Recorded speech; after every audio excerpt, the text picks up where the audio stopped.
tinubo ko doon sa tinitingnan niya yun. Pinipig, inaanohan niya. Meron pang sample na maliit doon sa ibabaw. Yun yun. Tinitingnan niya. So yan siguro yung mga chef. Ayan. Bibili, bahala ko niyang bilihin yun. Nagugustuhan niyo yung pinakamalaki na yun.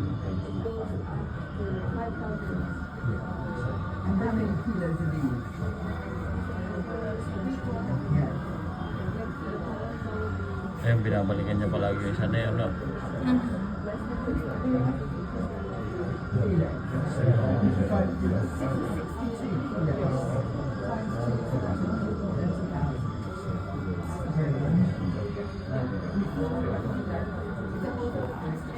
Isang gano'n, isang fisherman siguro. Siguro. Diba? Aha. Baka nagbibid na siya sa telepono. Ayun. Kasi may serial number siya eh. Ayun, nakasulat kung anong ilang kilo yun. No? May weight siya. Oh, yun. Mapadala niya yung texture. Oh. Siguro siya yung taga-bili. Taga-pamalengke. May mga customer siguro siya na ano. Ayun. Ay, uunang ka pa. Ayun.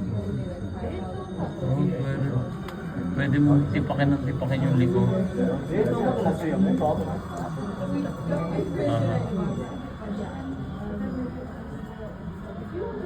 Ayun. Kumuha siya nasa kamay niya. Oh, alam mo bakit niya ginaganon? No, normalize niya yung ano, temperature.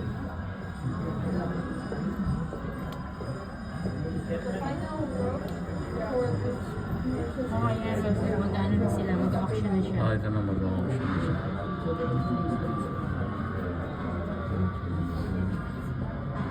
They start from there.